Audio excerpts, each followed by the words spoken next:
Welcome back, guys. So we're going to go over your assignment from yesterday for this essay. You're supposed to fill out the summary portion, what the passage says. And so we'll go over that, and we'll also go over what the passage is doing. I'm going to be writing in the comments on the essay itself, and then you can fill that in on the chart as you follow along. For the summary, your summary may not look exactly like mine, but it should be pretty close. You should get the basic gist. Keep in mind for the summary, as I explained yesterday, that I do not want full sentences. I'm just looking for a few words, a short phrase that gives a brief summary of each paragraph. And for what the passage does, what we're doing here, we're trying to identify what the writer is doing for the argument. How does the writer move uh, through the essay, and how does the writer develop the argument? What is the writer doing with the argument in each of the paragraphs? So that's what we're going to be filling out here. So let's look at the first two paragraphs. So the first paragraph states, it is generally assumed that torture is impermissible, a throwback to a more brutal age. Enlightened societies reject it outright, and regimes suspect of using it risk the wrath of the United States. So in this first paragraph, what he is saying, summary, is that basically torture is bad, right? So identifying how most people uh, view torture.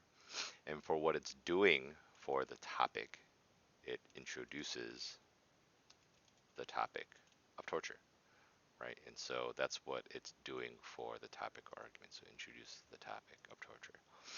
In the second paragraph, I believe this attitude is unwise. There are situations in which torture is not merely permissible, but morally mandatory. Moreover, these situations are moving from the realm of imagination to fact. So these two paragraphs are the intro paragraphs for this essay. And in the second essay, after he establishes that most people think torture is bad, he gives his argument that torture is justified.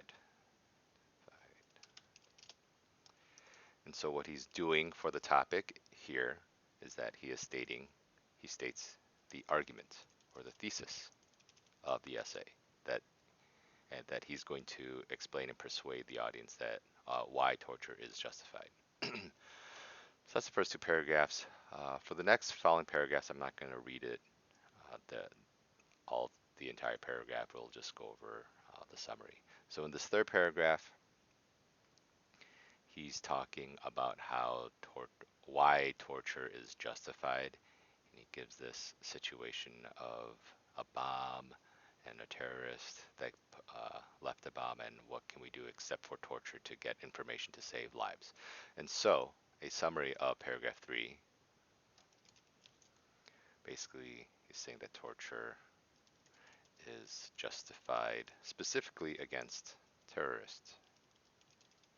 That's what he's saying.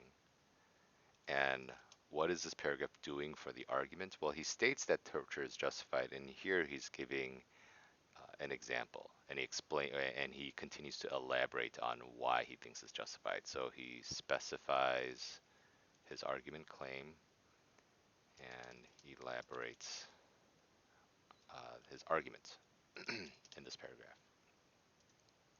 For paragraphs 4, 5, and 6, you'll notice that it's a similar things are happening in paragraphs 4, 5, and 6. The only difference is the scope, right? So in paragraph 4, he talks about why torture is justified if, in order to save millions of innocent lives.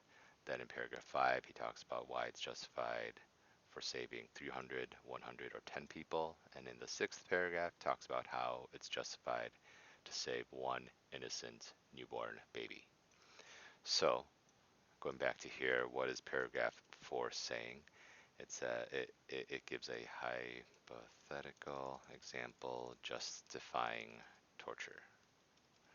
So he gives an explanation for how it justifies torture. And for what it's doing, what is it doing for the argument? It gives examples. And we can write this for paragraphs 4, 5, and 6. We'll just write the same thing. He gives examples from big to small, meaning the scope of his examples. He starts off with millions of lives, then millions of lives, then 300, 110, and then one individual life. And so the reason, just talk about why he would go through this process. If it's easier to justify using torture if you're talking about saving millions of lives. Once you concede that point and then you get to 300, 110, it's much easier to accept this and justify that it's justified to save at least 10 people's lives or 100 people's lives. And then the last scenario, which is it's worth it to save even one individual life. Right? So that's why he goes from big to small, giving examples from big to small. So paragraph 5, what it says, another example, realistic example rather than just like a general hypothetical one, justifying torture. And then here, even a more specific says, more specific example, justifying torture. And then for the does, like I said, you can, it, this description gives examples from big to small, covers for everything from paragraphs 4, 5, and 6. So, after giving multiple examples to support his claim that torture is justified, in paragraph 7, he talks about the difference between torture and punishment. So he describes what torture is and he describes what punishment is, and his point being that they're two different things. So what he is saying here in paragraph 7 is, so what I'm going to write is torture versus punishment, right? To just briefly communicate that he's comparing the two, torture and punishment. And what he's doing in paragraph 7 is that he defines key terms for this argument, right? So he defines the difference between torture and punishment. And then he moves from this defining of the key terms to give yet another example, right? He talks about Hitler and how, if given the opportunity, we would have tortured Hitler or tortured people to kill Hitler, to save millions of lives. And so what he's saying here is that people people in the past would have, if given the opportunity, torture Hitler in order to save lives. So what he's doing here, he's actually giving another hypothetical example, like he gave in paragraphs 4, 5, and 6. It may seem like a historical example, but it's not. This didn't happen in history. So we can explain this by saying he gives a hypothetical example using historical context. So he moves from defining some key terms, then he gives another example to support his claim, and then in paragraph 9, he talks about the rights of victims. So the rights of victims and the rights of terrorists. And again, he's doing this comparison.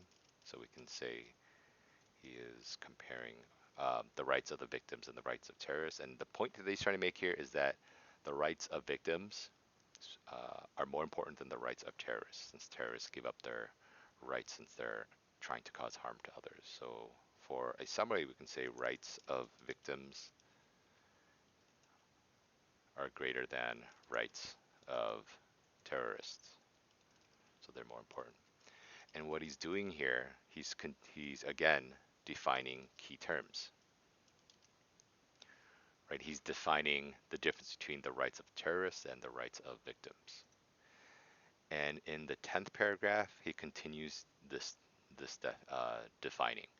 Right? In paragraph 10, he talks about trying to address the argument that if we use terrorism, won't we become just like them, right? That this is no better than what terrorists do. And what he establishes here is we should use torture specifically for those that are obviously guilty, right? That he sets the parameters here for when torture should be used. So what he's saying here is that one should torture the obviously guilty to save lives. And what he's doing here is again defining. He's defining the parameters of when torture should be used. And finally, at the end, right, he emphasizes the need to use torture. He's saying that the U.S. must use it. So must use torture is what he's saying in this final paragraph.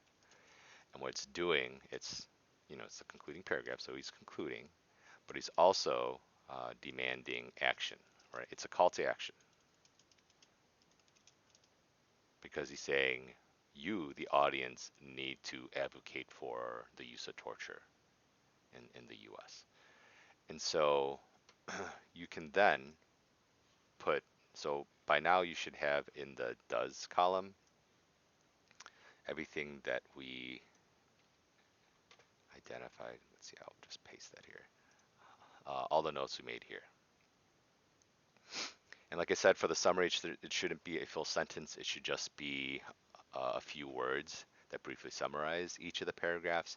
And then for the does, you'll notice that it is not content specific. What I mean by that is that I don't specify torture or punishment or giving the specific hypothetical example about Hitler or millions of lives on an airplane. I'm just giving the explanation of what the paragraph is doing without that content specific language. So theoretically, I can take these 11 paragraphs and what the paragraph is doing and apply it to a completely different topic, right? And so that's something to keep in mind. When you do your practice today, you don't want your explanation in the does to be content specific. Another thing that will help, I attached another document here titled Says Does How Analysis Vocabulary to help you with the does section, right? So these are some verbs that you can use to get you started uh, with the does section. So what is the paragraph doing for the argument? Well, it might be describing something, it might be explaining, citing, comparing, contrasting, synthesizing, developing. You get the idea. So you can use these verbs to get you started if you're stuck with figuring out what the paragraph is doing for the argument.